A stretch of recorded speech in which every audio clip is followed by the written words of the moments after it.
Can everyone hear me? I know it's not a big room, but you can hear me okay at the back, yeah? Okay, so thank you everyone for coming along to our first Athletics Not Aesthetics event. It's a bit of a mouthful. For any of you who don't already know me, I'm Holly Grant. I'm the founder of Athletics Not Aesthetics. And I initially started, I guess it's a project, but slowly it will become a social enterprise because I was feeling a little bit lost within the wellness industry. So I love fitness and I do love being a personal trainer and Pilates teacher, but I was getting a little bit disillusioned with the way the wellness industry was going. It's big money and, you know, it's a great career for a lot of people, but unfortunately it can tend to play on women's insecurities, and that didn't really sit well with me. So I wanted to try and find a way that I could at least try to rebalance it. So Athletics Not Aesthetics is an attempt at showing the reality of exercise, so bringing back what we actually look like when we exercise and trying to remove the direction that it's going. So there'll be a series of events, but we'll do lots of other things to help promote this through our Instagram and through events also with the general public. But tonight's event is more for those who are thinking or who are working in the wellness industry so far, and how we can be more responsible with the content or the blogs that we're putting out on our social media, and how you can help with this change of direction for the wellness industry. So how we're going to work this evening, we've got 5 lovely panelists and then myself at the end. Each of them are going to take turns to talk about the topic that they feel is not quite represented properly in the wellness industry at the moment. They'll talk about that topic, and at the end you'll all have an opportunity to ask any questions that you might have before we move on to the next person. In case you don't know, tonight's all of your donations or all of your ticket price is going towards Move Charity. And Move Charity are a charity that help young adults and children who have cancer, and it helps them through their treatment using exercise. So they do walk and talks with Gemma, the founder, who struggled with cancer herself, and generally just try and bring young adults and children into exercise to help them get through their recovery.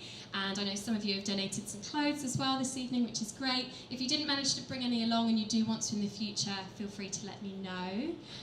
Is there anything else I was supposed to say? Oh, also, you might already see that we're filming this evening, so I hope that none of you are here that shouldn't be here. And if you don't want to be in the film, you might have to give us a bit of a wave. So we'll just be using this to create a small promotional video so other people can see what happens in these events. And we're also streaming it on Instagram and Facebook tonight as well, so try not to swear. I don't know, that might be nice. Cancel you out.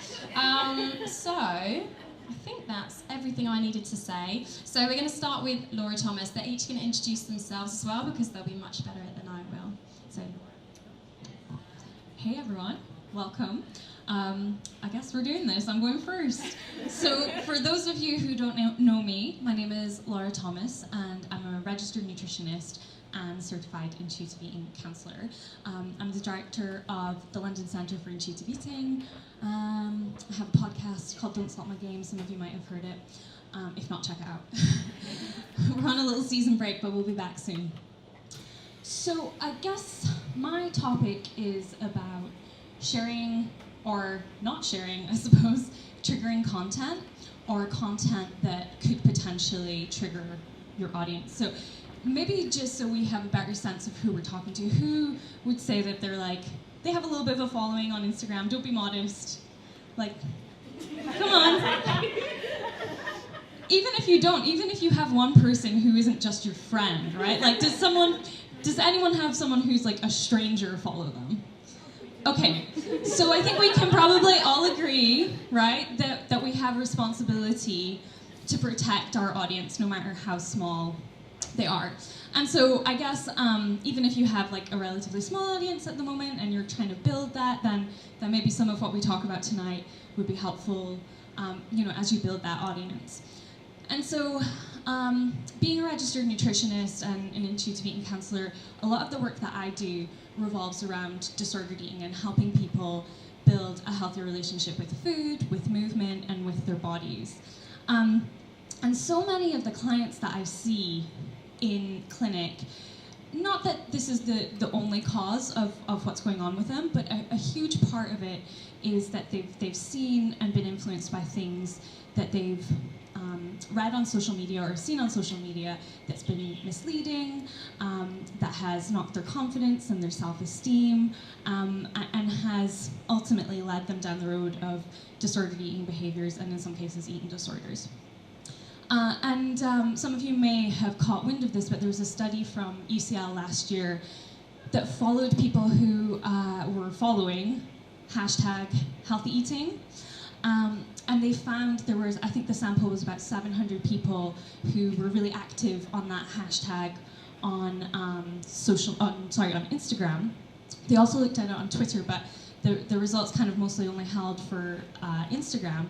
And they found that when they were looking at the kind of more lenient criteria for orthorexia nervosa, that 90% of the sample had symptoms that were congruent with orthorexia nervosa. So that's an unhealthy obsession with healthy or pure or clean eating. And so, that right there, I think, kind of encapsulates the problem. And we don't know if people are drawn to that hashtag because they have like an underlying predisposition towards disordered eating, or if they've come across that and it's kind of led them down the path of disordered eating. Either way, I think if we're using a hashtag like that, which I'm guessing that most people in this room are interested in fitness, nutrition, and food, that we have then a responsibility to those people. So let's maybe talk about some like do's and don'ts if you're kind of influencing those people. Someone get that? All right, where was I? Okay, so I think the first thing that it's really, really important to say is that you're gonna F up, right? See what I did there? Right, you're gonna screw it up at some point and you're gonna trigger someone.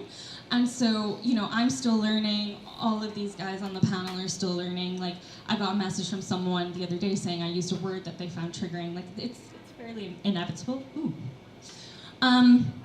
So I think the first thing is to have a little bit of self-compassion and to learn from your audience and the feedback that they give you.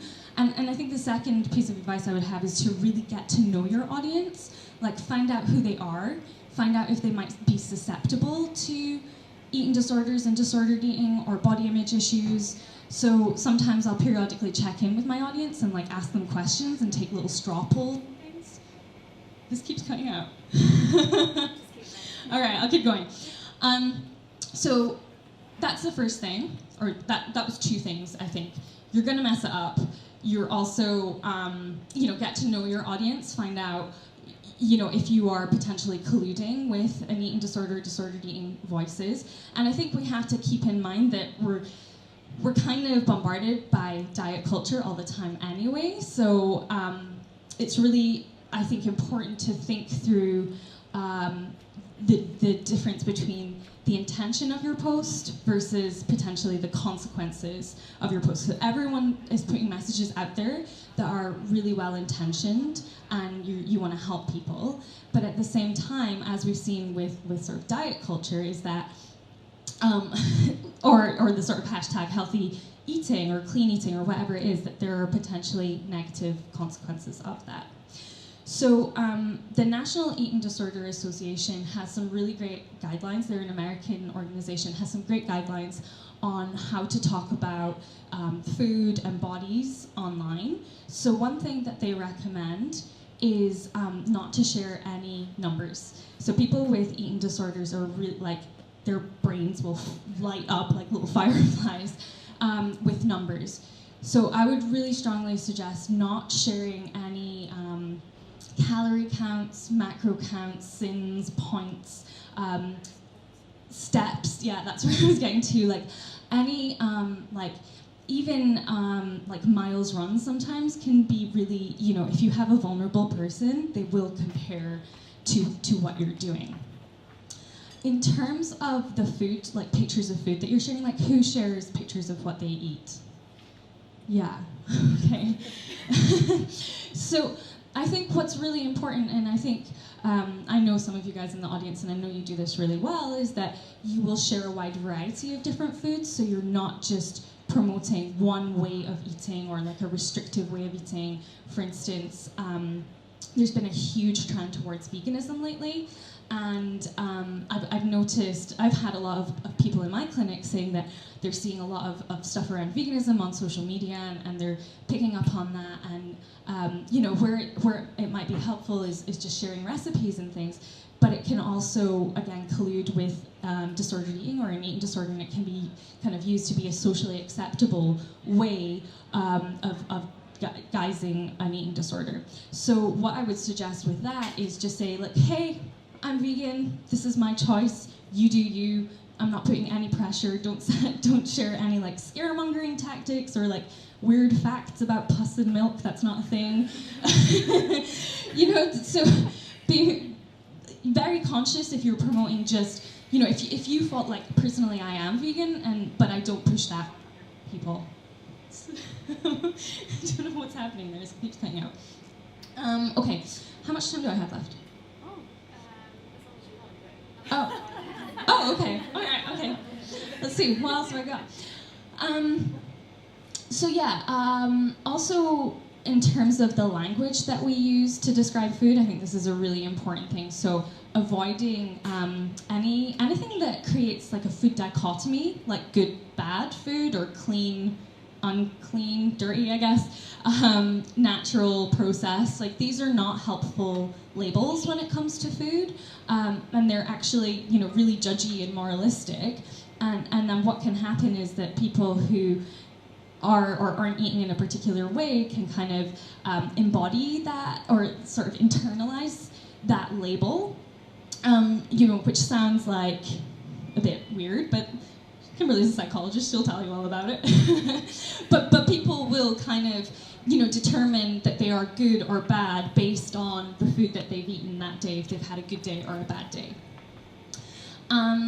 So yeah, just in terms of food, not just promoting like one way of eating or one like style of eating, not pushing numbers around food, and not using moralistic or judgy language to describe food. Like, a food is a food, just call it what it is. If it's dessert, it's not bad, it's not a treat. If it's, you know, a vegetable, it's not good, it's not, you know, holier than thou. Then, just trying to think if that was everything I wanted to say about food. Maybe I'll come back to that.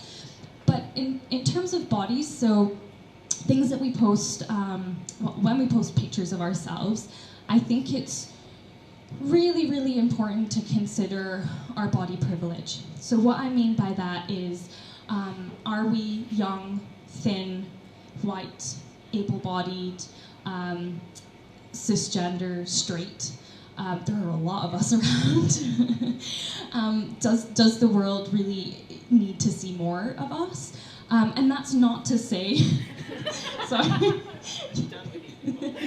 I am too. That's not to say you should never post pictures of yourself. That's not at all what I'm saying. But like, for instance, if you look through my feed, there are like 1 or 2 headshots that I have, and I just use them on repeat over and over and over again, because I pretty much conform to that. And so I just, and this is for me personally, but I wonder how helpful that is to my audience, who largely are vulnerable women, and I can see that they're, you know, when I look at my stats on Instagram, it's mostly women, they're mostly in that age group. And again, like I've taken little straw polls and stuff, and most people are there because they want to heal their relationship with food and body image. So yeah, considering how much body privilege you have, and if you're really similar to that culturally aesthetic ideal that is biogenetically difficult for most people, then just, again, it's not that you should never post pictures of yourself, but let's maybe mix that up with some quotes, some puppy pictures, some, I don't know. What? Yeah. There memes, you know, there's loads of stuff that you could use to kind of mix it up. And kind of, you know, think through again the intention versus the consequence, and what are you adding by sharing an image of yourself? is that really going to be helpful for people, or could that potentially be triggering for them? So for instance, just to kind of give a more concrete example around that, there are a lot of before and after pictures on Instagram. And then there's a sort of like sub-breed of before and after pictures, which are these like very trite kind of, oh, here's me posed, and then here's me slumped over with like my 3 skin rolls. It's true. And again, this is no judgment, right? This is no judgment. But at the same time, that after picture, that like, oh, here's me letting it all hang out, like that still looks way better than I do on a really good day, right? So, the people are going to compare themselves even to your unposed, whatever that is called, picture. Same with the before and after pictures for weight loss, or I don't know, I saw in the toilet there was something about sculpting your butt.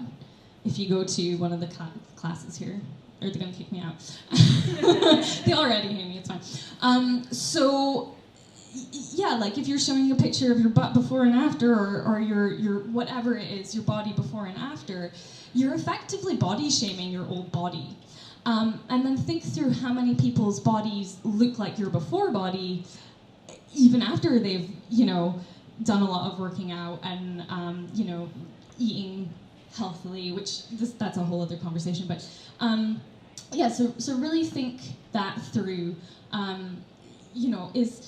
I guess I'm gonna stop talking pretty soon, but I just want to sort of talk about some things that we can do to be more, or I suppose, to leave it on a positive note. Some things you can do or talk about, like what I think other people will talk about, like the joy of movement and the joy and pleasure of food, and not kind of talking negatively about food or bodies, and celebrating all of that stuff, rather than kind of the sort of berating ourselves for eating one thing or not doing a workout or whatever it is. Does that make sense? Yeah. Are we good? Yeah. Am I at time, or can I keep going? No, you're probably good. Am I good? All right, okay. Anyone have any questions? We have a minute or two for questions, I think, before we pass it to Kimberly, but... Don't be shy. I haven't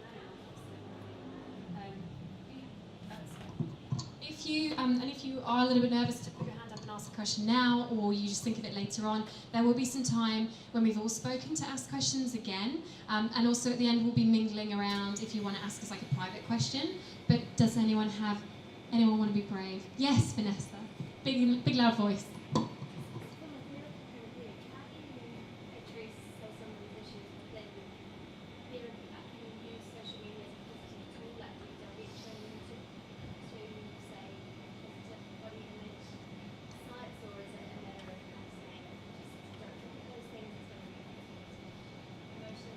So can you say the first part of your question again? How would you address the issues you talked about within their position to some of the clients who might struggle with? Oh, okay. Yeah, so here's one thing that I do always tell my clients. So I will take their phone off of them, first of all, and like go through their social media feed and get them to justify why they're following a particular person. But then I'll also get them to look at the picture and cover the caption and ask them, right, does this look like hashtag Fitspo in the kind of like overly sexualized kind of hashtag Fitspo that, we've seen like the peachy bums and all that kind of stuff. Or does it look like hashtag clean eating, like are they showing a very restrictive diet? And if the answer is yes to either of those questions, doesn't matter how inspiring or motivating the caption is, right? Because Instagram is an image-based platform, right? And that's what they're going to see, and that's what's going to light their little brains up, right? So yeah, I will get them to do a sort of detox of that stuff, and then ask them to replace that with not just body positive stuff, because we're still talking about bodies. The conversation is still so focused on bodies, but I'll get them to sort of sometimes I'll get my clients to think of themselves as like a pie chart, right? And so if there's like one little slice for food and one little slice for movement, what are all the other little pieces that go into that? And that should be reflected in what you follow, right? Yeah?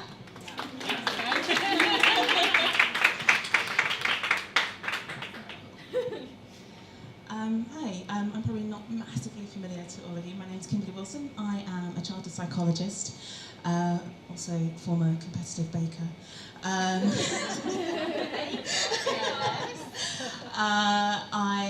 have a postgrad in nutrition, and a lot of the work that I do is at that crossover, if you think of a Venn diagram, between food and psychology. I'm in that little section in the middle, and part of that is something called nutritional psychiatry or nutritional psychology, which is looking at the role of food, nutrients on the structure and function of the brain, and how we can use food and nutrition in the recovery from and in building resilience against mental illness, things like depression and dementia and anxiety.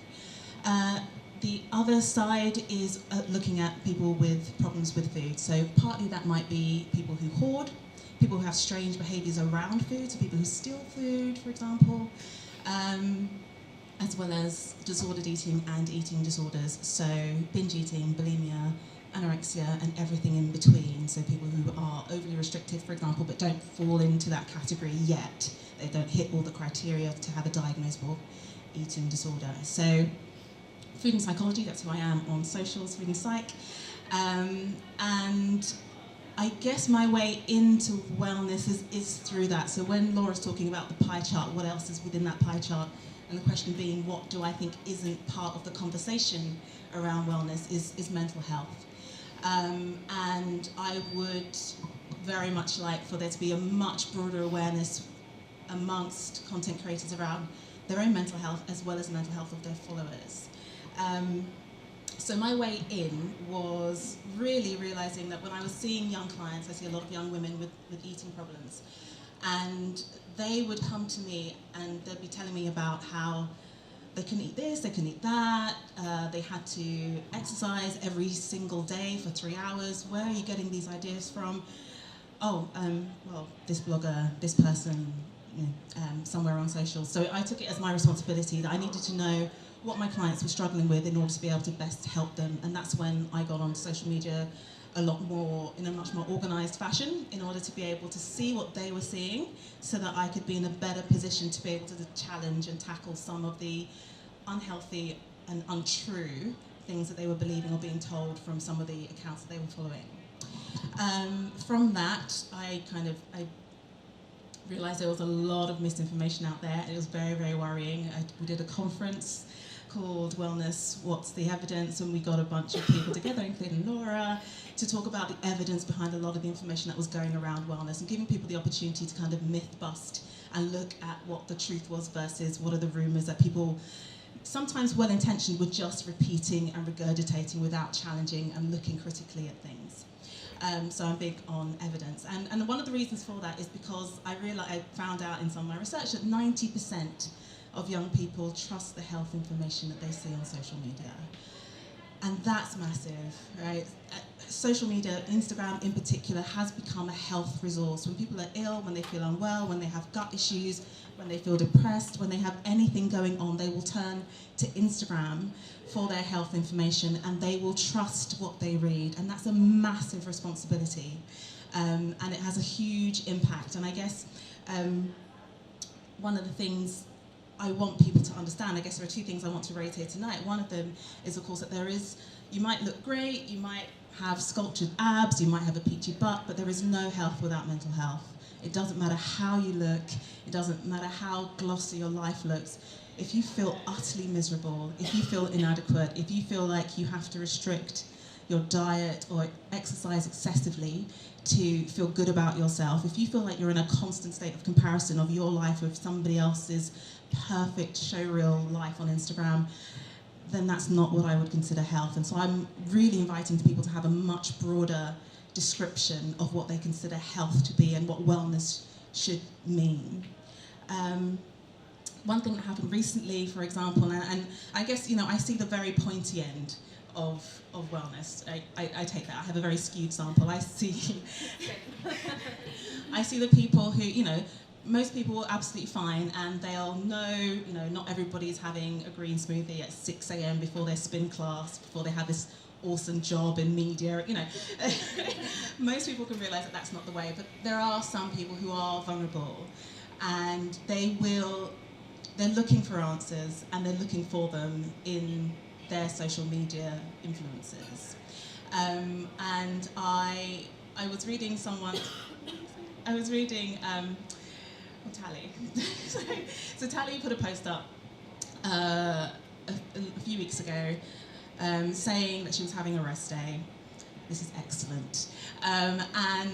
But there was somewhere, but one of the comments under in the captions said, "Wow, thank you so much for putting this up. I haven't had a rest day in a year." All right, and that's what I mean. Like, there are people out there who are looking at social media and they are saying, I have to uphold these standards in my life, and they will not have a rest day in an entire year. And so I think people, influencers, content creators need to be aware that those people are part of your following, and that if you have a following, you have a responsibility to everybody within that, not just the people who are giving you cheerful, healthy captions, yeah? What else did I want to say?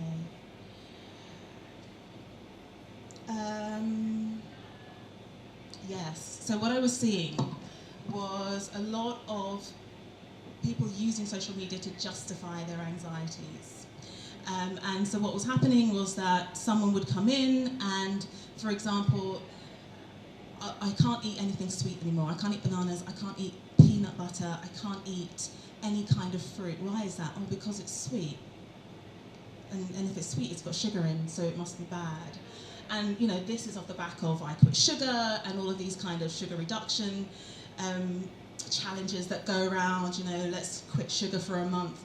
But actually, when you give out those sorts of intense messages, those extreme messages that say that one nutrient is terrible and is going to cause all sorts of disease and damage and harm, then there will be people who will take that very, very literally. And sometimes those are incredibly intelligent people. These are med students and lawyers. It's not about the level of intellect. It's really about what they're looking for and the vulnerability. And so there's a real awareness that needs to be had around that. One of the things we do know psychologically is that women make what's called upward social comparisons. That means we're much more likely than men, you're lucky, to look at someone who we think is better than us, who has achieved more than us, is more attractive than us, is prettier than us, and to make negative comparisons of ourselves in relation to that person. And that is, the results of the research show that is much more likely on social media. Now, the thing about Instagram is that it's by demographic, it's a young woman's game. Most of the users on Instagram are women under the age of 30. So actually, we're looking at a visual medium where most of the people have a tendency to make these upward social comparisons, and the images that they're looking at are of these perfected lives. So it's a perfect storm for real anxiety, negativity, self-doubt, self-loathing sometimes, and that's something I think that influencers ought to know, actually. You know, not that it's your total responsibility, but you need to know that people will be looking at these images and making comparisons. They absolutely will. So it's not just about how many likes I can get, how many clicks I can get, how popular can I feel. It's what is this image that I'm putting out? What impact is it having on somebody else? And again, I don't want to, be a massive Debbie Downer. I want you to have fun, but I'm also thinking of the people who come to me and who are really, really struggling with this sort of stuff. I just have a couple more things. So the other thing, so I sat on a panel at Lululemon, and one of the questions that was raised was, well, don't people have to just be more critical about what they view? Isn't the responsibility of the viewer, of the audience, to decide whether the information that they read is accurate or relevant to them? It was a slight kind of get out I think, for some of the people on the panel. And the reason is, again, it's psychological. Because actually, again, if we're talking most people on these platforms, most of your followers probably under the age of 25. Even my followers sit around 16 to 24. Your prefrontal cortex, the part of your brain which is about critical analysis, decision making, rationalization, comparing pieces of information to see what's true, what's right, what's relevant, isn't fully developed until you're 25. Your brain isn't cooked until you're 25, guys. All right? So actually what we're talking about is perhaps a group of people who are A, vulnerable, B, looking upwards in their comparisons, and C, haven't put together that critical thinking capacity, who are looking at this stuff. Yeah, so they just aren't. We have to assume that there's a whole bunch of them that just aren't capable of making that sort of critical analysis just yet. I massively promote that. I'm always asking people to challenge things. When I put posts up on my feed, that it has references, because I'm asking people to go and read it themselves or have someone else go and read it. Don't just take my word for it, go and check it out for yourselves. But we need to understand that not everybody who reads our stuff or who looks at pictures is going to have the full capacity to make a decision about the accuracy of that information. So again, that puts the responsibility and some of the onus on the content creator to be like, all right then, how do I portray a more balanced, more honest kind of reel of information and content? Yeah, and I think that's probably the main thing. Again, like I said, I've got a very skewed sample, and I guess I'm looking at it in terms of the people who have come to me and they're really, really struggling. And I appreciate that that's not everybody, but I feel like it's my responsibility to make you aware that those people are out there and they are affected by the content that's out there. And that it doesn't mean you have to radically change the content that you put out, but can we make it more balanced? Does it all have to be smoothie bowls and green juices and massive platters of raw vegetables? Who's eating that? Right? Why are we pretending that you didn't have a Snickers last week? Can we put out more balanced content? Can we be more honest with that content? And can we have a little bit of humility, I think, is the thing. So absolutely fine for you to say, well, I was having these sorts of problems and I made this sort of change and maybe it worked for me, but I'm not saying it's going to work for you. I really encourage you to go and speak to a professional and check this out. This is one person's story. I'm not an expert and I really don't want you to take this as advice for everyone. So just those things, balance, honesty, humility, and I think it would just make everything a lot safer and a lot more pleasurable for everybody. You wouldn't have to hear from me anymore. Thank you.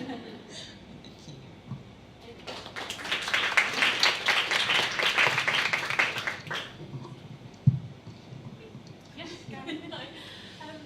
I write about mental health on Instagram. It's part of why I started it in the first place, to talk about my own experiences. Although I try and be as explicit as I can, that I don't have professional qualifications. It's purely my experience and how exercises and things have helped me manage my mental health.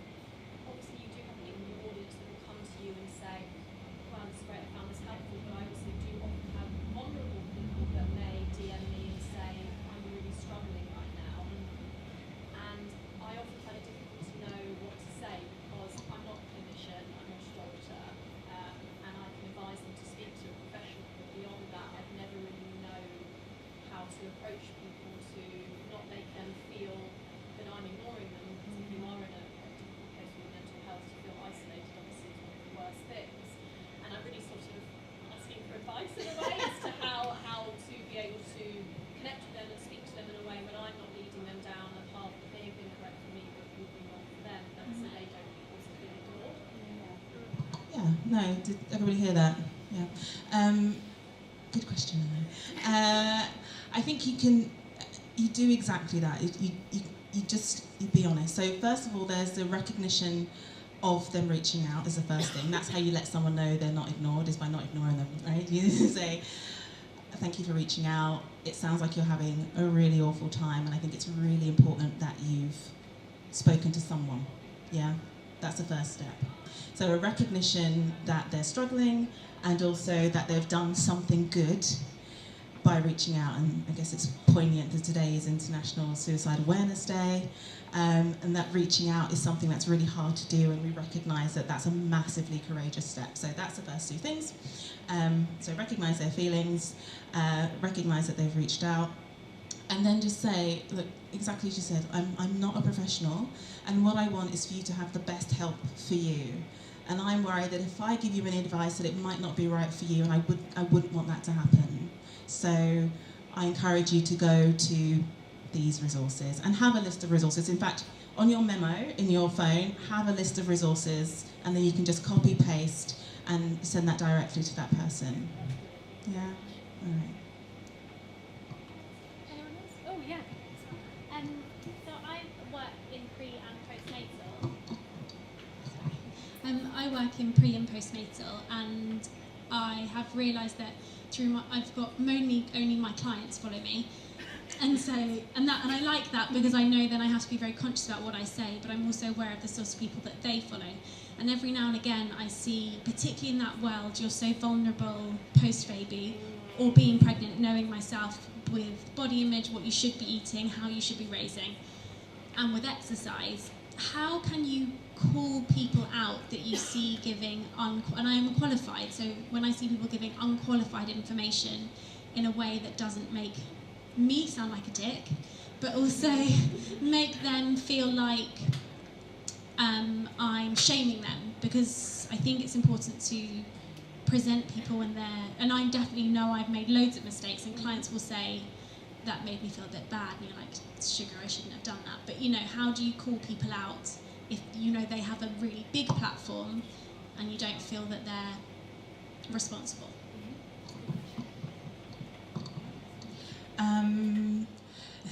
Part of me says, oh, it doesn't matter if you look like a dick.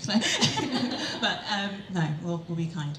I think, so the first thing is, yes, it's, if you're qualified, then you can stand firm in your qualification and feel confident that you have almost permission to say something. You haven't trained for nothing. You haven't done all of those years and paid all of that money to train and have some expertise to then sit quietly while someone just talks nonsense to a massive group of people. I would suggest, first of all, doing it privately. I think the first thing you should do is just to make the assumption of naivety, or just assume that you're not being malicious, you're not going out of your way just to be a huckster, that you just don't know. And so approach the person in that spirit. Hey, I've noticed you put this post up, I'm a qualified da-da-da-da-da, I just wanted to let you know that that's not really what we think happens, or that's not really what the research shows, and so I'm just a little bit concerned or a bit worried that you might be putting out the wrong message. Would you mind changing it? Would you mind just shifting it, or would you mind referring people to this thing? If they don't respond, well, you could try again. Hey, I don't know if you saw this, but right. So you give them a chance. But then you can jump into their comments. Just jump in and just say exactly the same thing. Look, I'm sure this person pointing upwards doesn't mean to put out the wrong information, but just to let you know that as a qualified da-da-da, this is probably really what we should be thinking of. This is what the research shows. Yeah. I was just going to add, Helen and Rosie always have something great to say on this point about who to shoot. Oh yeah, sorry, I was like, I was really worried. Oh, I thought you were giving me the eyes. No. Yeah, so one of the mottos that we have at the Rooted Project when we're dealing with that exact thing is shoot the message, not the messenger. Yeah. So it's just really important that when you're kind of approaching people and saying to them, it's kind of a difficult thing to say, it's for both parties to say, hey, that's kind of not quite right, and that's potentially harmful because of X. It's just to make sure that you're attacking the content of what they're saying, and in no way making that about them being a bad person, or making it about them sharing bad messages, or bringing them or their bodies or their anything like that into it. It's just making sure that you shoot the message, not the messenger. Yeah, or what they eat or anything like that. Yeah.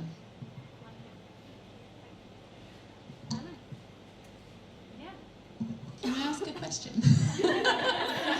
Was that loud?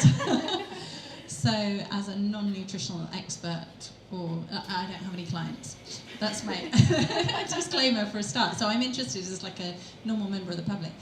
You know, I've got 2 kids, I take them to school, and at the school gate, all the mums chats, usually mums, occasionally dads, and they often tell me what diet they're on, right? So, these are women that I really love and respect, and like one tells me sugar's poison, so I've stopped eating sugar, and my husband has too. Another one's like, yeah, I've stopped eating dinner. I work in sport, and someone who's spent their whole life in sport, this woman that I met the other week, used to be a sports professional, she's now got responsibility for the whole nation, and she told me that she's like really into Joe Wicks's diet, and that's all she's eating now, and it's amazing. So what do I say to these people?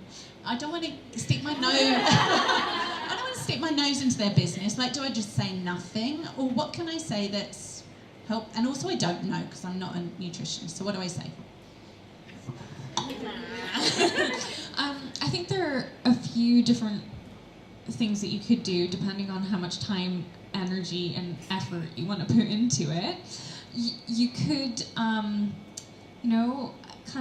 of say something to the effect of like, "Oh, I'm happy for you, but I don't really bother with food rules because I feel better when I eat according to my natural appetite, and I'm eating, whatever I fancy, basically."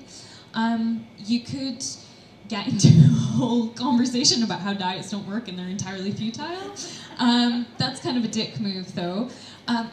If you just don't want to have the conversation, you could just say, "Oh, my friend has this really great podcast, and let me send you the link," because she talks about a lot of this stuff, and she also talks about how you can move away from that cycle. So they would be my few suggestions. Or just don't engage. Just change the subject entirely, and protect your kids from it. Thank you, that's really good advice. I'm going to send them to your podcast. So hi, my name's Anna Kessel. I'm a sports writer at The Guardian and Observer, and a campaigner for women and equality, particularly around bodies in sport, but increasingly talking more in the space of kind of fitness and exercise, as we are discovering that they are not such separate things, sport and exercise, right? Certainly for men they're not, and I think increasingly for women we're realising that they're also not two completely distinct things. When I was growing up, it was very much, you might be into sport, or you might not be into sport, or you might be into exercise, and the two were not seen as connected. I actually hated sport when I was growing up. I bunked all my PE lessons. From year 9 onwards, walked out the front gate, and nobody minded. So I never got a letter home, I never got a phone call. I don't think I even got a telling off from the PE teacher.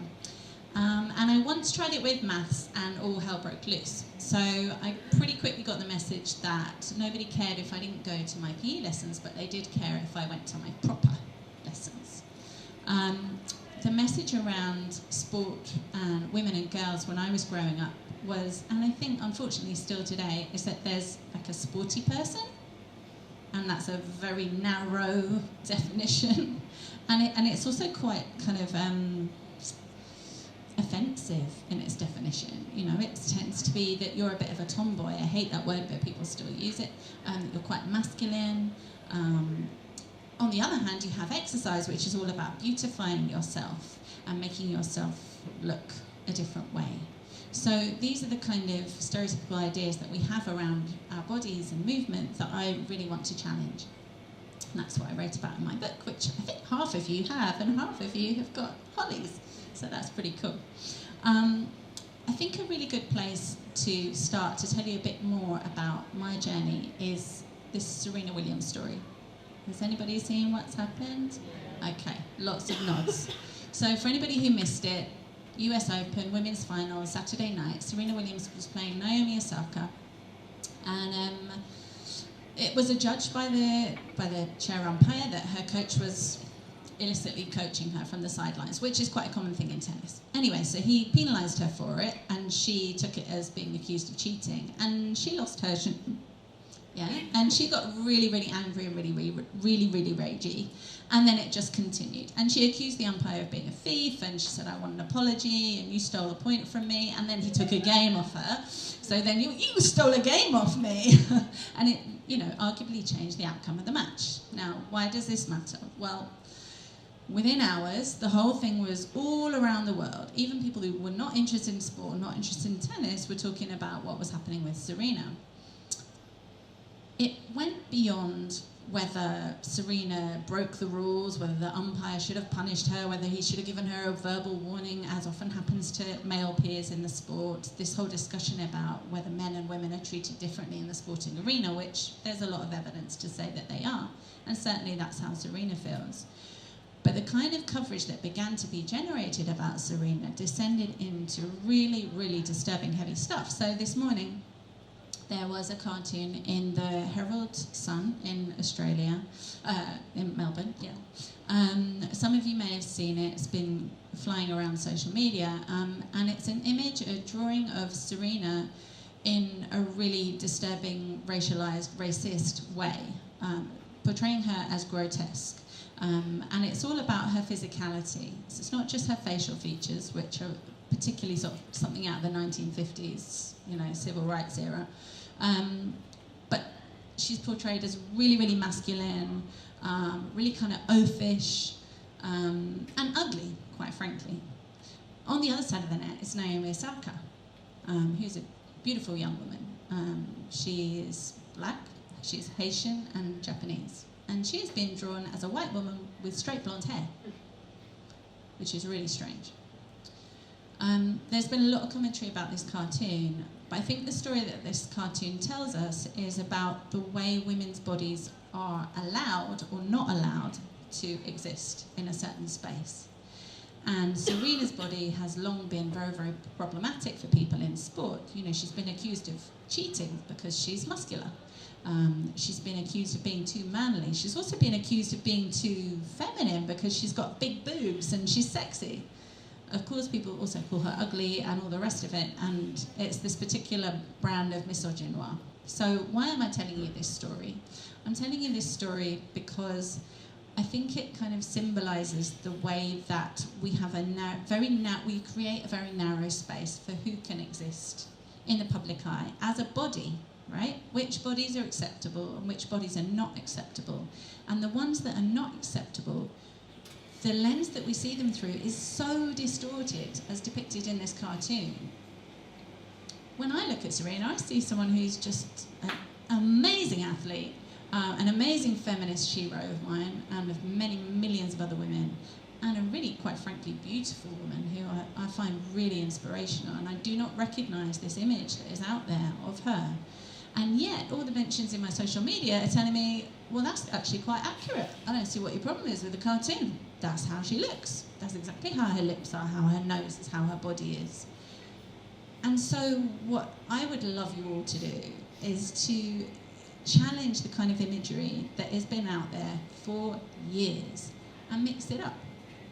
So in your Instagram accounts or your social media accounts, seek out a real diversity of different bodies, because it's those different bodies that give us the permission to all feel great about who we are as individuals, to feel great about our differences. If we only see the same kind of body, we're always comparing ourselves to a really, really narrow idea about bodies, whether they're male bodies, women bodies, trans bodies, whatever. And I think when we talk about diversity, we have to think of it in a really rounded way. There are 9 protected characteristics out there. So let's think about skin colour, let's think about disability, let's think about age, let's think about body size, let's think about LGBT, gender, religion. Though none of those things might apply to you. You might be, a thin, able-bodied, cis white woman. You did the list really well. There's a lot of things to remember. You might be that person. But then why not share your platform with other people? Give them a voice. Try to share it around. Try to recommend other people's Insta streams or other people's social media. Seek out their imagery and share it on your own and talk about what you've learned. And it is a learning process, right? I don't think any of us can sit up here and say, oh yeah, I've got it all right. Look at me. You know, I mean, I've been writing for 15 years, and there's things that I literally, they keep me awake at night. Things that I have written that I think, oh my God. Or things that I've said. And we're still learning. You know, this book that I wrote, it only came out 2 years ago. I'm really proud of it, but there's a whole load of stuff in there that I didn't really understand at the time about body positivity, and I thought it was really just totally, you know, factual to talk about the obesity crisis in the NHS. I never ever questioned that would ever be problematic to anybody. I mean, how could it be? That's what you hear on the news, right? Why wouldn't anybody want to change the obesity crisis? And it's really only through meeting Laura and listening to her podcasts, and through Laura, talk about sharing your platform, meeting other women, and reading their stuff like Stephanie Yeboah and all sorts of, you know, amazing body positivity advocates, and listening to what they have to say, that I've learned so much more about that whole area and how important that is. And it's been really interesting as a sports journalist how that then feeds back into my own work, and elite female athletes, you know, even Jessica Ennis-Hill, who, you know, I'm sure you've all seen her six-pack, is shit hot. Sorry. I did a four-letter word. It still is, even after 2 kids. But, you know, she was called fat because in sport we have... Yeah, no, she was. Yeah, oh yeah, before the 2012 Olympic Games, she was said that, you know, she was too fat. They didn't mean it in the social sense that we use the word fat, but they meant for an elite athlete she was carrying too much weight, and it goes back to the lack of data around women's bodies. There's a huge lack of data. Most sports science and medical research is based on male bodies, so we don't understand the particulars around women's bodies. And a lot of female elite athletes tell me that they're predominantly male coaches and male medics feel that they're carrying too much weight and want them to get down to a different percentage. And it's taken them a really long journey to be able to stand up to that. You can imagine how hard that is if the experts around you are telling you, you know, you need to lose weight, you need to be leaner if you want to perform, and they've only found out by error and often by career-threatening injuries that they perform better at heavier weight. Simple as that. So I'm going to wrap up because I don't want to hear the Rooted Project. No idea. But yeah, so think about diversity, think about sharing your platform with other people, and also remember that doing those things actually takes quite a lot of work. Yeah, so I do a lot of campaign work for women in football, equality generally within the space that I operate in, and it is predominantly white, able-bodied, middle-class professional women that I work with. And, you know, we all think we're feminists and it's really cool, and then we sort of, you know, there's a real blind spot for everybody around that.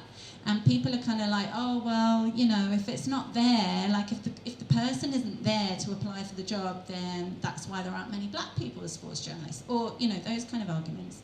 Well, what I'm constantly saying, I hear that all the time. What I'm constantly saying is you need to go out and look for it. You need to be really proactive, and all of us in this room can do that. And it might sound like a ball ache when somebody first says it, but actually you'll find that it's a really cool journey, and you will benefit from it, and you'll learn so much more, and your feed will be way more interesting. So thank you very much for listening.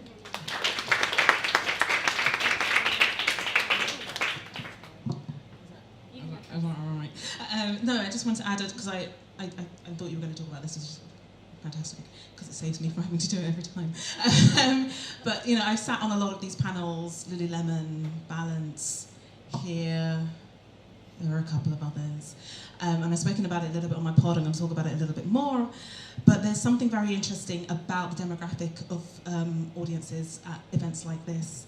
I'm guessing most of you are Londoners or from nearabouts. London is 40% black, Asian and minority ethnic. Wellness isn't 40% black, Asian and minority ethnic. There's something really interesting about that. Like, I'm not saying I know the answers, I'm speculating on them, I'm asking questions, I'm looking into it. But I think as uncomfortable as it can be, I think it's really important that we ask the question, where are all the black people in wellness? Like, where are they? The thing about black and Asian minority ethnic people is that we have most of the burden of illness, higher rates of diabetes, higher rates of metabolic syndrome, higher rates of mental illness, higher rates of severe mental illness. A black man is 17 times more likely to be sectioned than a white man is. There is this huge burden of ill health, and if wellness is about helping people to be as healthy as they can be, if wellness, if it's as its definition, is about helping people not become ill, then how is wellness not reaching out to the communities that need it most? I don't know the answer. What I'm asking is that we have the conversation. We're not going to get anywhere if we're too afraid to have the conversation about where half of the population is in this kind of field which is supposed to be open and accessible for everybody.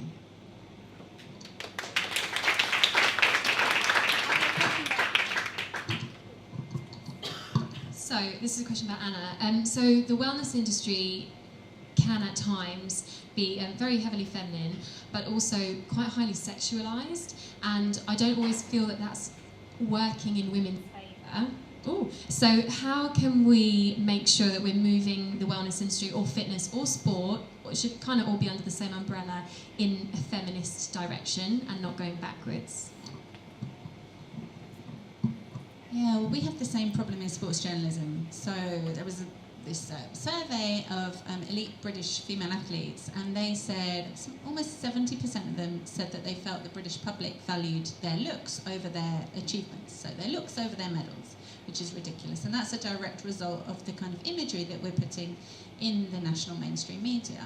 So social media is an amazing opportunity to challenge that, right? Traditional media, speaking as a person employed by it, are absolutely pooing their pants about how successful this project is, about, you know, they want all of you guys, they want your attention, and they're fighting these damn influencers for it and losing. So I think you guys have a real power in your hands to address these things. And I think it is really difficult. You know, it was really interesting what Laura was saying about if you cover over the caption, what does the image tell you, and is there a contradiction there? How do we, using image, tell a story that is something that I believe in, is about how exercise makes you feel. It's about the playfulness, the fun part of exercise and sport, of moving your body, whether that's mowing the lawn and how brilliant, smug you feel after doing that, or whether it's going to the gym and doing, like, I don't know, 20 reps or whatever it is, the hardest damn exercise you could possibly do. How do you portray that through imagery in a way that's not triggering or difficult? I don't necessarily know the answer, but I think that what all of us seem to be saying is really, really think through what is the image that we're putting out there, and how does it match up to that caption? And I do see often, and I don't want to be negative, but I guess, you know, when you're under pressure to put content out all the time, which people are, right, and especially when it becomes your job, and other external bodies and perhaps your financial source are putting you under pressure to do it, and there's a whole piece around your own mental health there. But I often see people recycle pictures, right? So why is that picture being recycled? Have you really thought about what the caption is that picture goes with? So imagery is extremely powerful, and all I can say is just think about it and try and be responsible. Hey.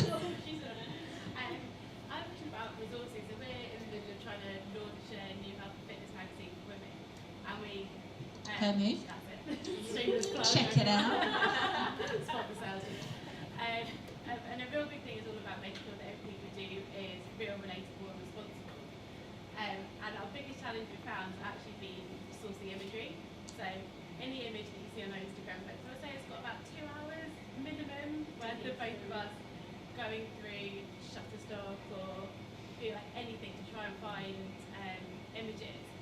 Do you know any resources? I mean, we're doing our own photo shoot. We'll try and get you in later. Yeah. But no, because we're so frustrated about spending the majority of our time. We both have full-time jobs. We're trying to do this on the side, and we find that the majority of our time is actually spent image sourcing because we're so conscious of what we're putting out there. Do you know if there's anywhere, or is it just a case of keep on looking and keep trying to put out the right content? There are, well, few different things. First of all, thank you so much for putting so much effort into thinking about what the imagery is, and also thank you for launching this magazine. Hair move, everybody. I'm not an investor, I just think it's a really cool idea. Secondly, a lot of you will know that picture libraries are extremely dysfunctional. They tend to represent exactly the privileged body type that we've been talking about on this panel, and there's loads of really, really interesting research into that which you can read about. I think it was Sheryl Sandberg that did a whole project around trying to change what's actually stocked in picture libraries.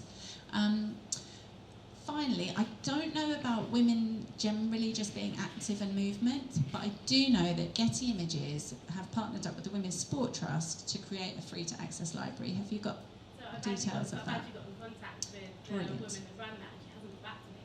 Oh, okay. Well, speak to me after and I'll Thank you. yeah, have a word. Thank you. Maybe one more. Okay, one more? Hi, so I work in sports science, and I'm doing, in particular, research into the female athlete. In particular, what, sorry? Into research into the female athlete. And I work for a company. We have an app that is kind of made by sports scientists who have a background in elite sport. But our app is aimed at everyone, so like the exercising female. And one of the things that we come up against time and time again is the use of vocabulary, because we refer to doing exercise as training. And as soon as women see that, they're like, no, that's not me. I just go to the gym for an hour 4 times a week. So I was wondering like what your thoughts are on how we can, like whether we need to change the vocabulary or how we can educate people to say that actually if you go to the gym 4 times a week, that is training. Like that is what an athlete considers training. So That's a really interesting question. I think language is a huge conversation in every single sphere at the moment. We are constantly re-evaluating what language we use. I know that when I was thinking about what to call the book that I wrote, and you know, basically it had to have sport in the title, it couldn't not, and yet there was all this evidence telling me, for example, the Cosmo editor had told a parliamentary report that 80% of their readers were scared of the word sport. So, you know, having these conversations, having these conversations with the publisher, like, oh my God, if we put sport on the front of the cover, nobody's going to buy the book. So then we had to really think about how we present the whole package. I didn't want to lose the word sport. I felt it was important. So then the image on the book became important. It had to be, and again, it was problematic because it's an image of a white woman. So we went down the whole road about how do we portray diversity, but the one positive about the image is that it's, you know, you don't see the person's face, it's just a kind of sweaty patch on the back of someone's neck, and so many people have said to me that they really related to that, and then it tapped into kind of their insecurities and vulnerabilities as a physical person. So I don't know what the imagery is available on your app, whether it's totally dependent on language, but I guess it's that kind of 360 approach. And thinking about it that way. But I'd be really interested to talk to you more about it outside of here. Yeah. Hi everyone, my name's Rosie and this is Helen, and we both run a company called the Rooter Project. We're both registered dietitians. I work full-time in the NHS as a kidney specialist dietitian, and Helen's got tons of years of experience in the NHS as well, working mainly gastro. But we, about 2 years ago, set up the Rooter Project, where we aim to make evidence-based nutrition accessible. So we put on panel events where we try and get engaging academics to come and speak to you about different topics. Our next one is on skin health on the 8th of October. And we also do things like book clubs, we write on social media. And we wanted to, I suppose, talk today about how do you wade through all of this conflicting information online, make sure you can find good information, but also give good information out. So there's lots of conflicting information, there's lots of people out there claiming to be experts, and even the term evidence-based, we believe anyway, has been hijacked recently. So there are people, all they need to say is that they're evidence-based, but we would question that. So the first thing we were going to talk about is scope of practice. If there's something that you can think about. We're going to do lots of mic swapping. Yeah. So like Rosie said, what we wanted to do is kind of talk a little bit about both how you can make sure you're sharing information that is credible and evidence-based, and also how you can source information yourself that is credible and evidence-based. Tongue tie. Scope of practice. I think food is, like, as we all know, it's kind of complicated, particularly nutrition. There is so much confusing, conflicting information online. It's emotive, it's social, it's political, and there's lots of different messages, often at odds with each other, and kind of people saying completely different things. So it's kind of trying to find who to believe and what to believe is kind of tricky.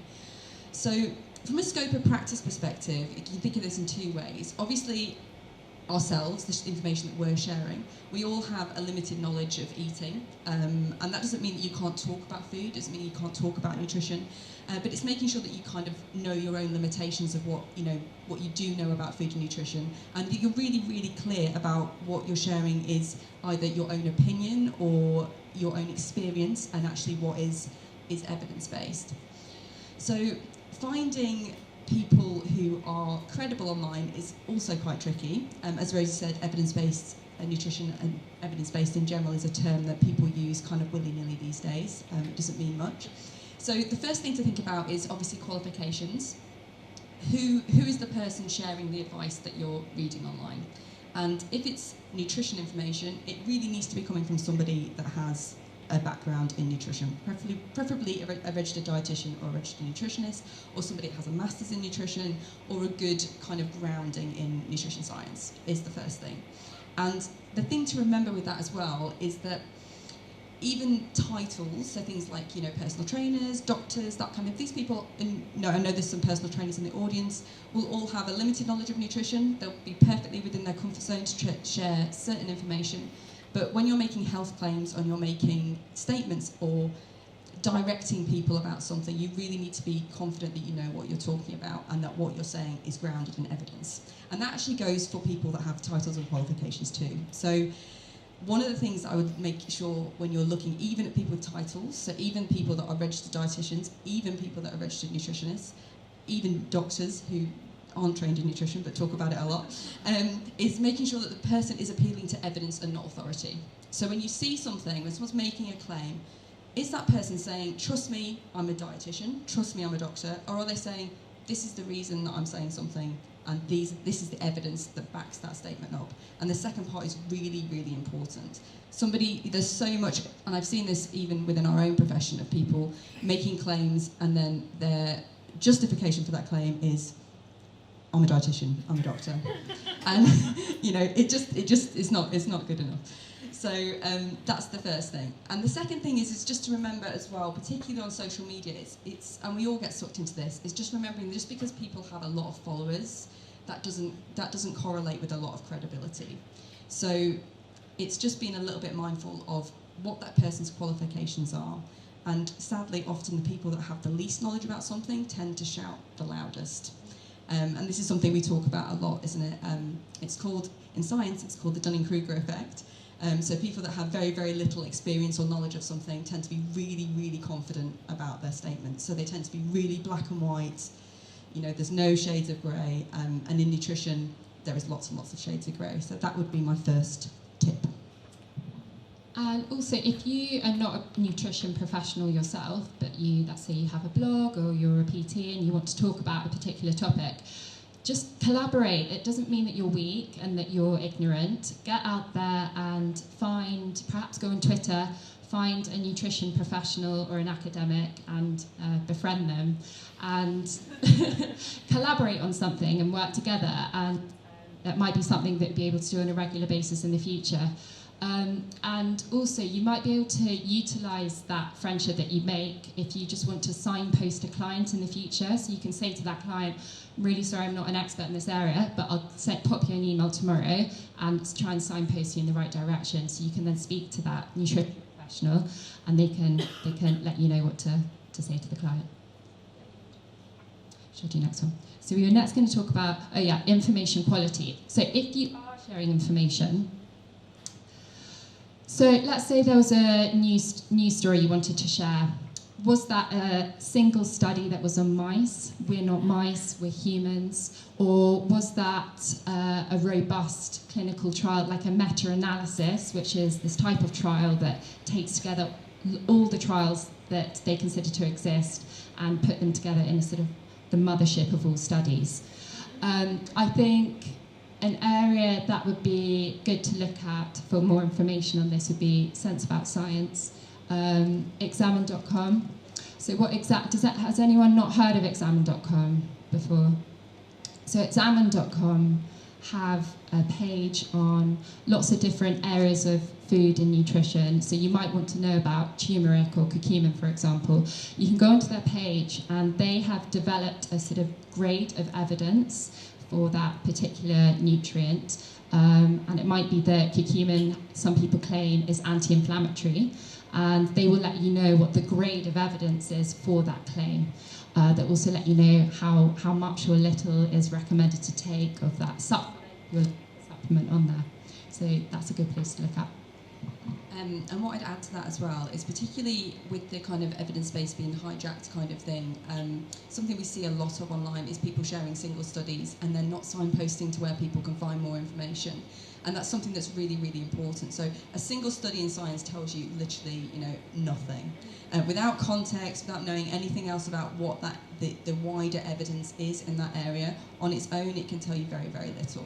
So if somebody is talking about an exciting new study or a study that they've read that is interesting, that is fantastic, but like Kimberly was saying earlier, they need to be adding more information to that than just the single study. They need to be saying, this is where you can read more information, this is where you can read more about this condition or this area, and signpost to good information, particularly about health. Things like NHS Choices are always a good site, they're really comprehensive. But just being really mindful, if you're looking at somebody and they're claiming to be evidence-based and all of their posts are making really wild claims based on science, which is one study, then that's nonsense. Next is trying to be ethical, and a lot of people on the panel have already touched on this, thinking about the intention of what you're posting and whether the image you're using or your language is adding anything beneficial or could be potentially triggering. Something we've spoken about recently, for example, is the What I Eat in a Day videos on YouTube. So if any of you aren't familiar, it's where maybe a model or a blogger, it doesn't have to be, it's not always those two types of people, but they will document exactly what they eat in the day, but it might be highly stylized and obviously not an accurate representation of real life, and that can have obviously huge negative effects. And that's actually got me myself thinking on my personal Instagram account about what I share. So I've more recently been taking a hiatus, and when I had my son about 9 months ago, I thought, oh my God, when I start weaning with him, I want to share everything, show everyone what he's eating, document all of that every day. And then I started thinking, well, hang on, I'm not a specialist in paediatrics. I'm in a really privileged position where I can afford to buy the type of food that I want to. I can choose what I want to feed my son. Is it really relevant? Am I really going to be making an impact? Or could I actually be making someone feel quite bad about the choices they're making to feed their children? So that's just a personal example. It's got me thinking. I'm not sure how to nail it. So I'm doing lots of thinking myself. Yeah, and the final thing we were going to add, actually there's two more things, wasn't there? But the last kind of main point we were going to make is about conflict of interest. So in nutrition particularly, you'll see lots of people on social media sharing foods or products or things like that they've been gifted, maybe sponsored posts and that kind of thing, which is in some industries, we don't do them because of the type of platform that we've chosen to have, but I understand that bloggers and things like that will use sponsored content, which is perfectly fine. But it's just making sure that people really are properly disclosing that if the products that they are showcasing have been gifted to them, or they have been paid to go on holiday, or if they've been gifted, I don't know, like a meal in a restaurant or anything like that, that people are actually properly disclosing that was paid for content. Because as much as we like to believe that we're impartial and that these things are not affecting our opinion, they really, really are. So it's really impossible to be without bias. And when people giving you free stuff, it's kind of impossible to be not excited about free stuff. So that's the final thing. And then we just wanted to share some. Just related to that, doing collaborations, you might want to get back in touch if you're not a nutrition professional with some of your colleagues you might have befriended, but you just got to make sure that a company doesn't make you say something that isn't evidence-based. And we've seen that happen before. So maybe get back in touch with the professionals and just check that what you're saying is legit. Yeah, don't trust the PR person to give you all the right information. So the last thing we want to share is just some red flags. Have we got time for that, Holly? Yes, some red flags. So the first one was, and we've touched on most of these, but anyone that appeals to authority and not evidence, massive red flag. Anyone that's using anecdotes as a sole source of information. So if they're making claims or giving advice and it's solely based on personal experience, then that's another red flag. Anyone who deals in absolutes or single approaches, so it's their way or the highway. Anyone who uses sensationalist language or fear-mongering language. Anyone promoting quick fixes or miracle cures. And anyone that references conspiracy theories, so that kind of pitches, that we've had this recently on Twitter, where we were accused of being in a circle in collusions with the food industry. So conspiracy theories are another one to watch out for. Anyone who focuses on the word natural or the premise of natural being superior to synthetic. Someone who's selling supplements, particularly if it's their own brand. Anyone who focuses on nutrition as the sole cause and cure of disease. And anyone who appeals to ancient wisdom or the idea that natural is always best. Any questions? So, between everybody, I think you've probably put everybody off about 99% of everything that's on Instagram. Diet, wellness, everything else, right? Because particularly your lovely summary there, I mean, there's just about everyone you can take off the list there, not to mention a few very well-known people. Who do you think, other than each other, does it well? Okay, so I'll go first, shall I? From a nutrition perspective, there's a few people. There's a dietitian called Maeve Hahn who has an account called Dietetically Speaking, which is fantastic. If you're a Twitter user, I would follow Captain Science, or who else is on? Oh yeah, Catherine Collins is fantastic. Catherine that's over there, New Nutrition, she does a good job. You see it over there. And who else would you think from a nutrition perspective?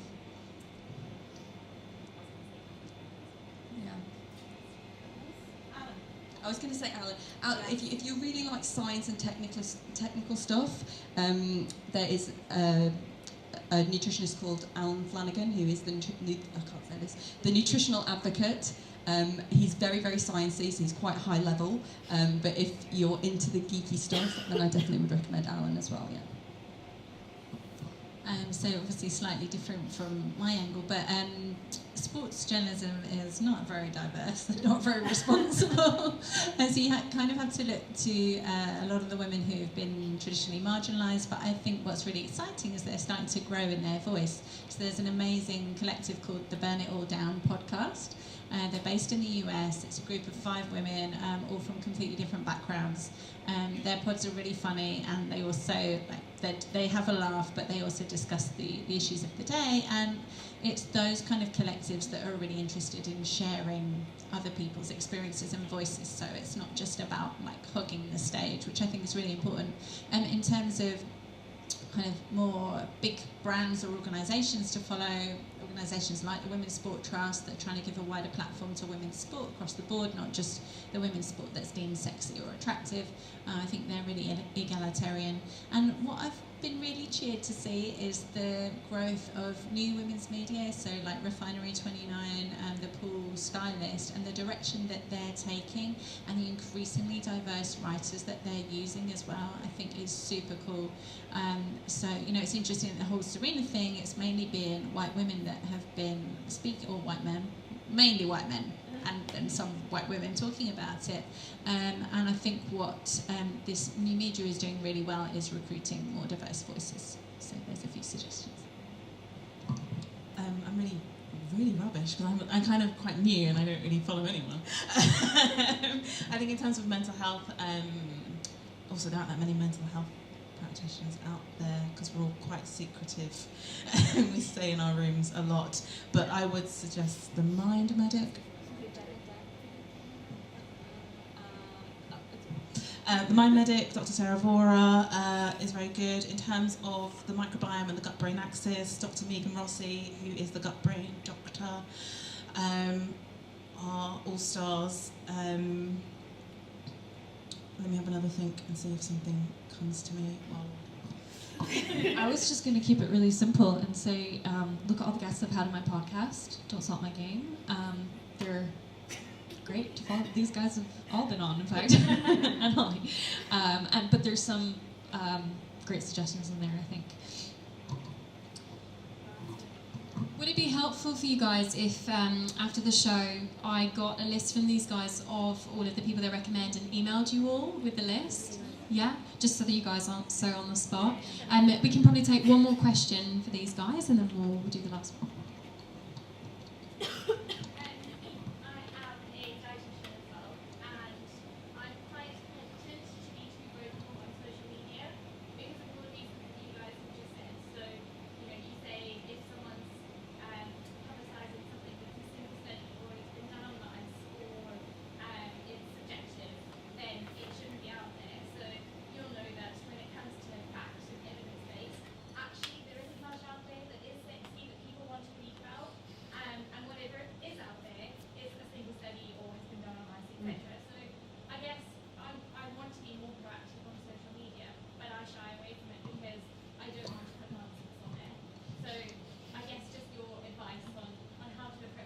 So I guess the advice, the approach that we take is that we tend to look at what's being spoken about in the media. So if there's a study that's popped up or something that seems to be a hot topic that people are talking about, and it's just breaking that down for people and putting it into context. So it's not saying that you can't talk about these studies, but as healthcare professionals and particularly dietitians and nutrition scientists, you know, we're in a really unique position to be able to look at that study and understand that study and then be able to translate that study to the public. So it's not you shouldn't talk about it at all, can't, you know, put your foot down. It's actually about putting it out there and saying, look, this is what this study found.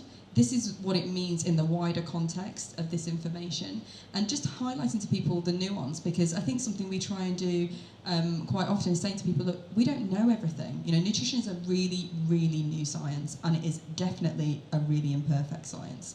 You know, the shades, as you know, preachers to converted here, but you know, it's a really difficult science to study, and so we have to be really careful about how we interpret nutrition science, the scientific studies that we read. So yeah, it's just about not being afraid to talk about it, but really using your skills to put it into context and let people see that there aren't black and white answers. And the more that we shout about this and the more that we talk about it, the more people will kind of understand that nutrition isn't black and white. And that's why it's really important that more dietitians get on social media. Yeah, that's the trick. You've got to try and make a practical, positive message and take that opportunity, if it was one study that was in the news, to take a few hours that evening and go and look at the whole body of evidence, so you can report a bit more of an interesting story. Yeah, it doesn't have to be negative. You know, it can be quite empowering, I think, for people to realise that it isn't black and white, and there's lots of, you know, they can take things that are applicable to them and leave stuff that really isn't. So. Time to ask questions at the end as well. But on that note, you know, the event tonight is really about making sure that we've put forward our thoughts and maybe some red flags and what not to do, but it's not to scare you guys into never wanting to post anything. And I know that it might come across that way. And actually, when I was writing my book, I had a complete meltdown because I would sit waiting to write something down on the paper, and I would just think, but what if I say this and then it turns out in 10 years' time that it's wrong? Or what if one person thinks this and maybe it triggers one thing? And I remember speaking to someone and they just sort of said, look, just have an effing opinion. And they said, if you don't have an opinion, no one's going to write about anything. And I think it's finding that balance between, we don't know everything, and sometimes look at, I don't want to mention it, but the coconut oil thing, like for ages we were told one thing and then all of a sudden someone says something that's completely the polar opposite. If we didn't say anything, then we would never have an opinion, and there would be no discussion on these topics. So it's definitely, don't be scared to post anything, and don't delete all of your social media people, because there are lovely ones out there. Can I ask you a favour? Can I swap chairs with you? Sorry, I just have to stand up. I actually didn't count myself in on tonight, which I also did at my wedding. We maxed out the venue, and then me and Stuart realised, we've missed 2 people off, us. Okay, so I'm actually coming at it from a fitness point of view. So I'm a personal trainer and Pilates teacher, and I've been doing this for a long time, and I feel like I'm a little bit long in the tooth, and I'm going to try not to be too moany. I'm going to try and make this positive.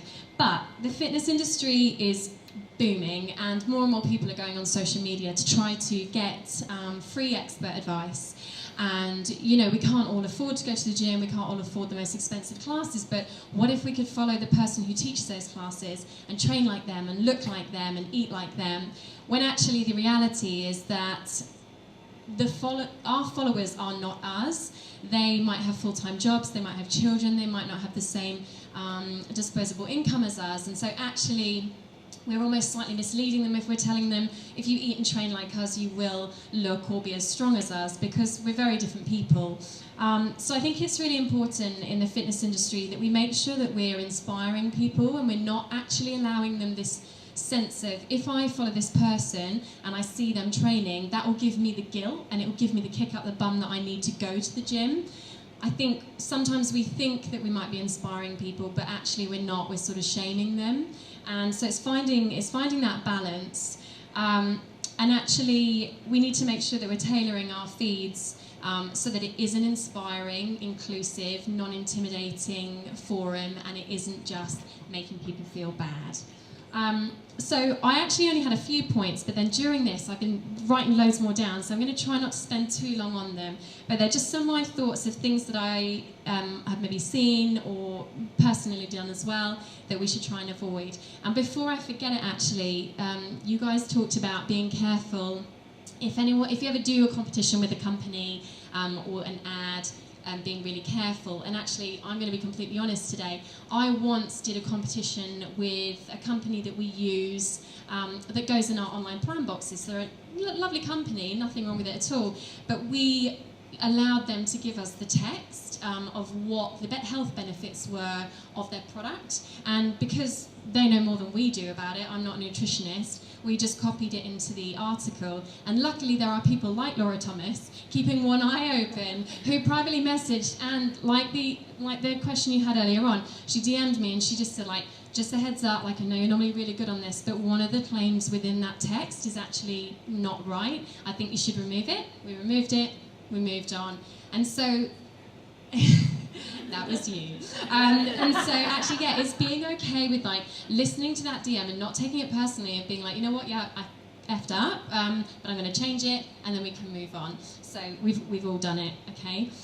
So the first one, my first tip, is sticking to what we know. So we've all, if you work in the fitness industry here, you might be a personal trainer, you might be a level 2 gym instructor, you might be a yoga instructor, but what I'm seeing a lot of is people who are sort of demonstrating a wide range of exercises on their pages that they're maybe not qualified to demonstrate. And the danger with that, like with the pre and postnatal, is you can completely, with all the best intentions in the world, give off what could be slightly potentially dangerous advice. So I've seen it with exercises that have been advised are core exercises, and at the end it's been slipped in this would be great if you're a new mum, or you're exercising at home, when actually that exercise would be really dangerous for someone who's just had a baby.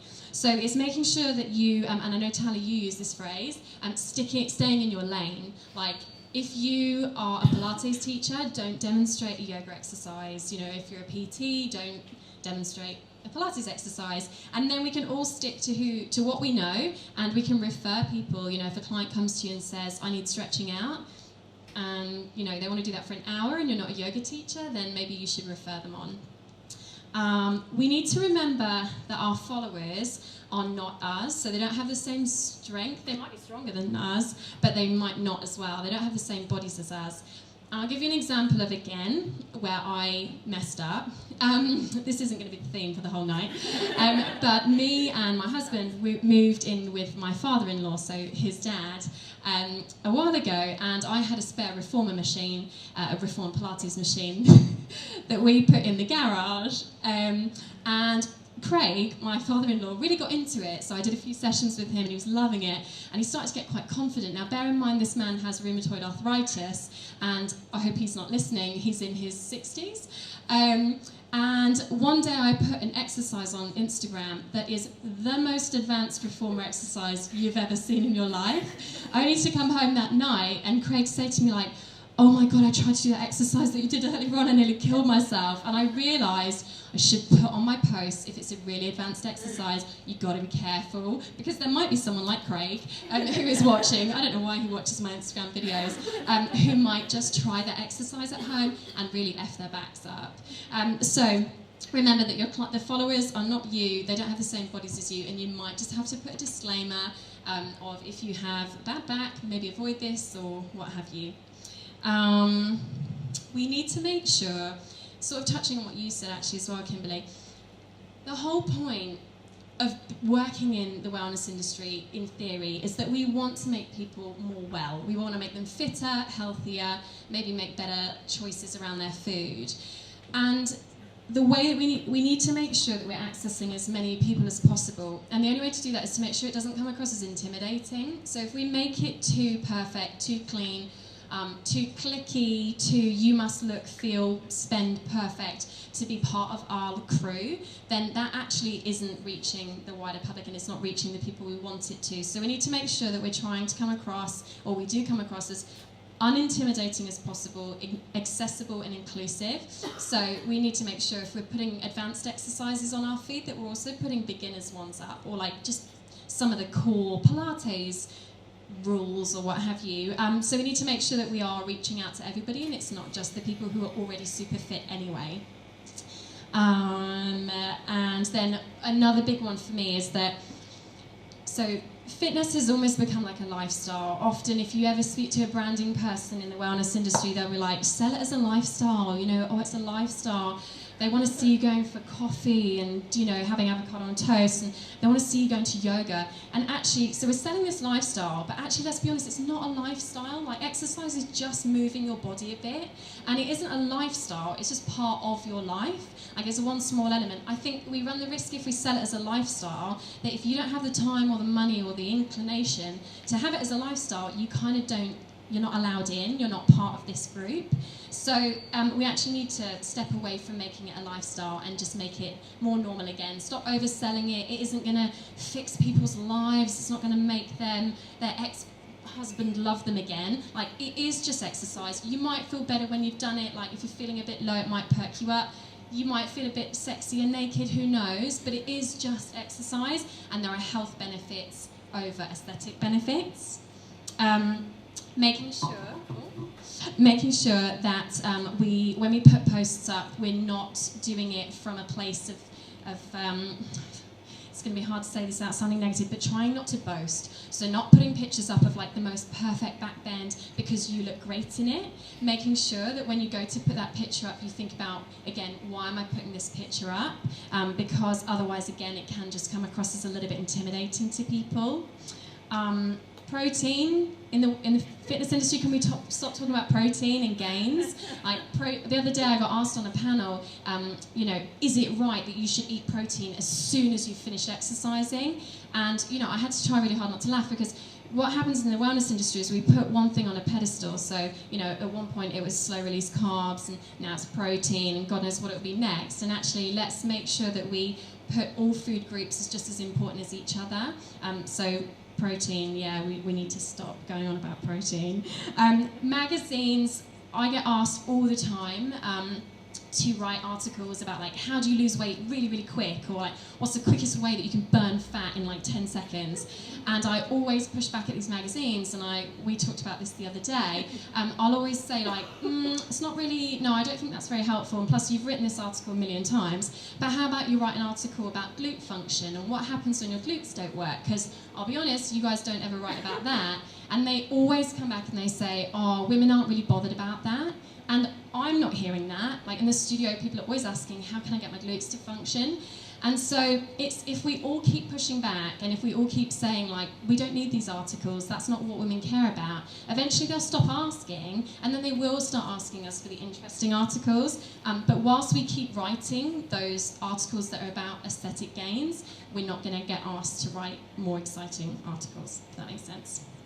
And the last one, so it was basically trying to be cautious of how we describe the benefits of exercises or how we talk about the body. So where possible, if you're a fitness professional, try and talk about the muscle name, like the actual muscle name, like glutes, rather than like butt or tushy, or I've heard of all sorts. But, and also, yes, or like getting a flat tummy, like let's talk about obliques, abdominals, you know, and let's just try to bring it back to its exercise roots, where the media have made it more aesthetic. Let's bring it back to actually what we learned when we did our qualifications, and educate everybody on what everything is, rather than bringing it back to, oh, this exercise is going to give you a really pert butt.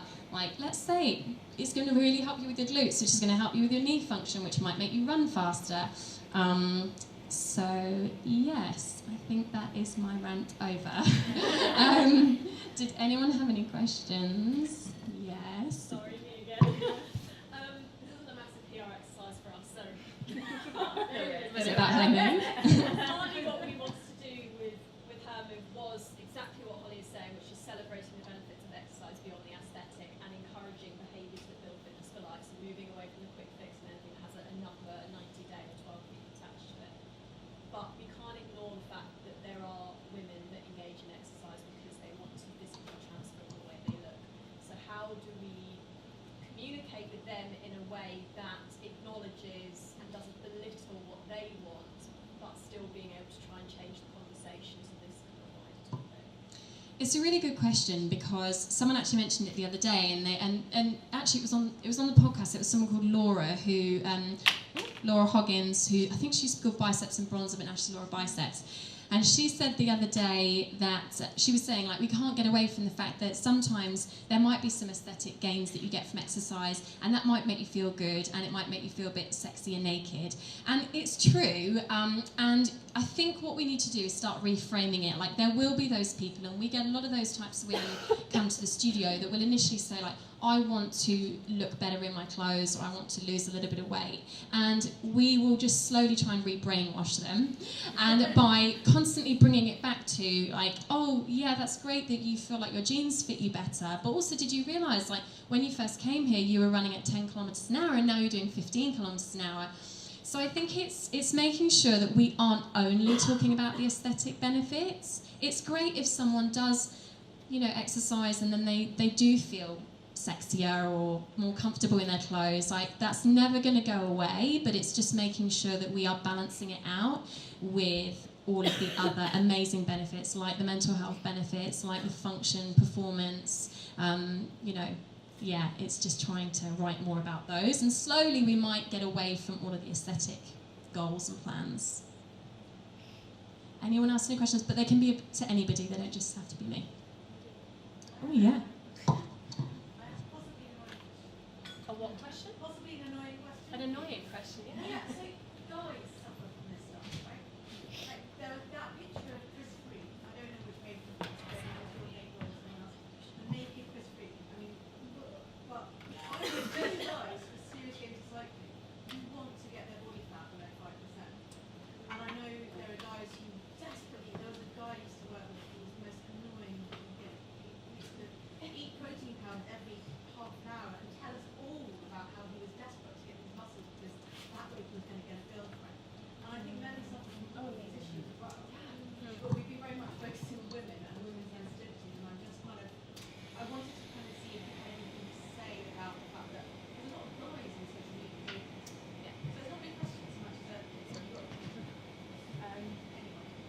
I've got a little, yeah, absolutely. Because what we certainly do know is that there is quite a significant rise in body dysmorphia, what they call bigorexia, in men.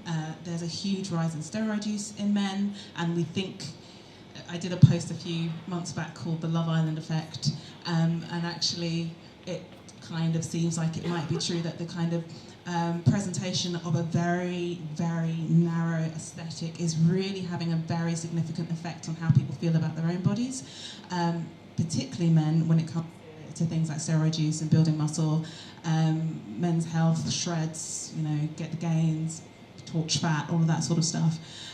So absolutely, I guess we're talking to the audience here, and which is 99% female, but if we are talking about diversity, we are also talking about, of course, that men are increasingly suffering with these issues as well.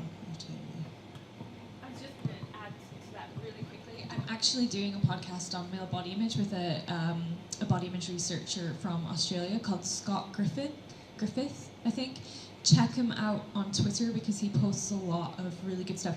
And actually, just a quick plug for another podcast, the Centre for Appearance Research. Their podcast is called Appearance Matters, and they've just done a male body image podcast, which is really worth listening to, and Scott was on that too. I was just going to say I completely agree with you. I think it's such an important point. There was a documentary, I don't know if you saw, a couple of years ago, Reggie Yates did on BBC Three called Dying for a Six-Pack. It was one of the worst things I've ever seen, and it was, cosmetic surgery, steroids, all the rest of it. And I think what's really scary about men, and okay, this is a bit of a generalisation, but I think there's a lot of truth in it, they don't tend to confide in friends. They don't have that same kind of social, emotional support that women do. It's also a much newer conversation. So, we've been treading this road for a hell of a long time. And in many ways, I think we've started to develop a kind of resilience to it as much as we are vulnerable to it. And of course, mental health in men and male suicide is at sky-high rates. So, yeah, really dangerous conversation. And I think more widely, more generally, when we're thinking about feminism and women, we can't really talk about it or think about it without thinking about men and also other genders. So, we have to have a 360 view.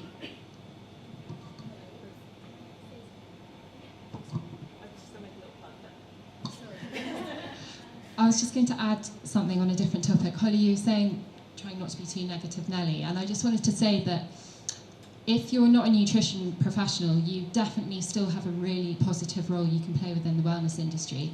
As dietitians, we're trained in the science of nutrition, but we're not necessarily trained to be able to create a delicious recipe or photograph food in a way that will be really appealing, so someone will think, oh, I might go home and make that actually, or talk to someone about moving their body. So you definitely have a really positive role you can play, and it's all about collaboration. So don't be scared. And I was just going to do a little plug for myself.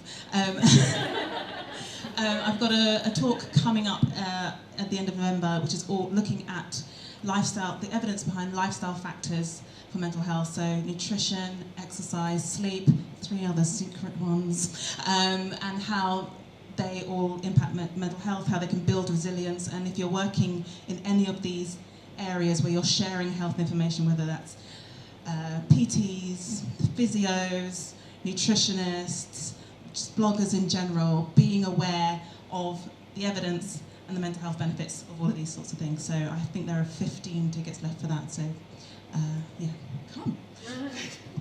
Okay guys, so we're rapidly running out of time, and I actually want to make sure you guys have enough time to come up and personally ask some questions if you need to. It's 5 to 9. We could talk about this all night, and it's amazing that it's got the topic starting to be discussed, and obviously continue this on social media, like send us your messages. But I did just want to say a huge thank you to the panelists, because I've learned so much, like that you're all amazing. So if you could all join me in saying thank you to them. Thank you. Also, thank you to Sottivetti for staying late tonight to make sure that this could happen. Also to you guys, because again, your money is going all towards Move Charity. Unfortunately, Gemma, the owner of the charity, can't be here tonight, which she's gutted about, but she just wants to make sure that you guys know that she's really, really grateful. They're a very small charity, so your donation is huge to them. And then also, they're not here, but to the publishers, Anna's and mine's publishers, for allowing us to have books tonight. The reason we've put books out is that a lot of you have probably been to a lot of events, and there is always a goodie bag, and I don't know how many loose tea bags I have around my house, and Stuart's getting fed up of them. So we decided that rather than goodie bags, we would give you guys something that hopefully you guys can use. If you already have the book you have, feel free to swap. We won't be offended. But yes, thank you to everyone for coming along tonight. Stay around for a little bit. Do drink the Prosecco. I mean, you guys are all just being really well behaved, but it needs drinking. And if you have any questions for these guys, they'll be around for the next few minutes. And yeah, well done guys. Thank you for coming.